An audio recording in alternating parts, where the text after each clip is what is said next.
You finish the work on a handshake agreement, the client won't pay, and now you're thinking about chasing that invoice. Before you do, here are the key things every NSW architect and design professional should understand.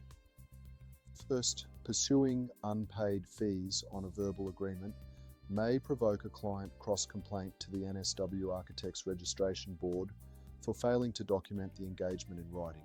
In other words, the very act of chasing the debt can put your registration in the firing line.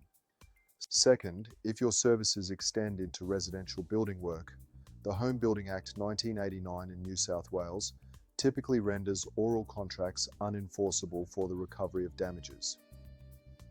So if your work drifted into that territory and it isn't in writing, your right to claim contractual damages may be gone. Third, and this is the more hopeful part, while contractual claims may be barred, practitioners might still recover a reasonable amount at NCAT under the doctrine of quantum Meruit. That's a restitutionary path for the value of the work you actually performed, though it tends to be more complex and less certain.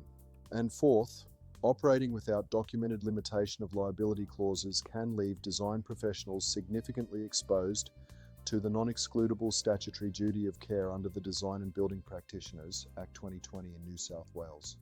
Without a written contract defining your scope, that exposure can stretch much further than you ever intended. So before you send that letter of demand, it's worth pausing to assess your full exposure first.